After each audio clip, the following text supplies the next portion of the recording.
శ్రీ గురుభ్యో నమః. హరి ఓం.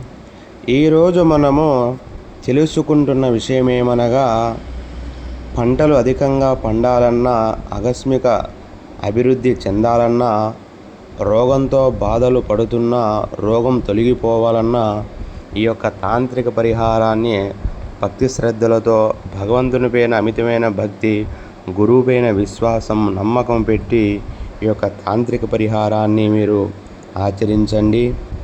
శుక్రవారం రోజున నిమ్మ పండంత సైజులో పాదరస గోళీని సంపాదించండి. తీసుకున్న తర్వాత ప్రతిరోజు కూడా ఆ గోలిగుండు సైజు పాదరసాన్ని ఇంట్లో గృహంలో పెట్టుకొని అభిషేకం చేస్తూ వివిధ పుష్పాలతో అర్చన చేయండి. ఇలాగా క్రమం తప్పకుండా 45 రోజులు చేసి తదుపరి ఆ గోళీని రైతులైతే ధాన్యంలో పెట్టండి. అలాగే ఉద్యోగస్తులు, వ్యాపారస్తులైతే ధనం దాచే పెట్టెలో పెట్టండి. విషజంతు భయము ఉండదు. మంచి ఆరోగ్యవంతులుగా ఉంటారు. సంపదకు లోటు ఉండదు.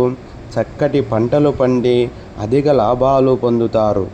ఈ యొక్క తాంత్రిక పరిష్కారాన్ని మీరు ఆచరించి సుఖ సంతోషములతో ఉంటారని కోరుచున్నాను.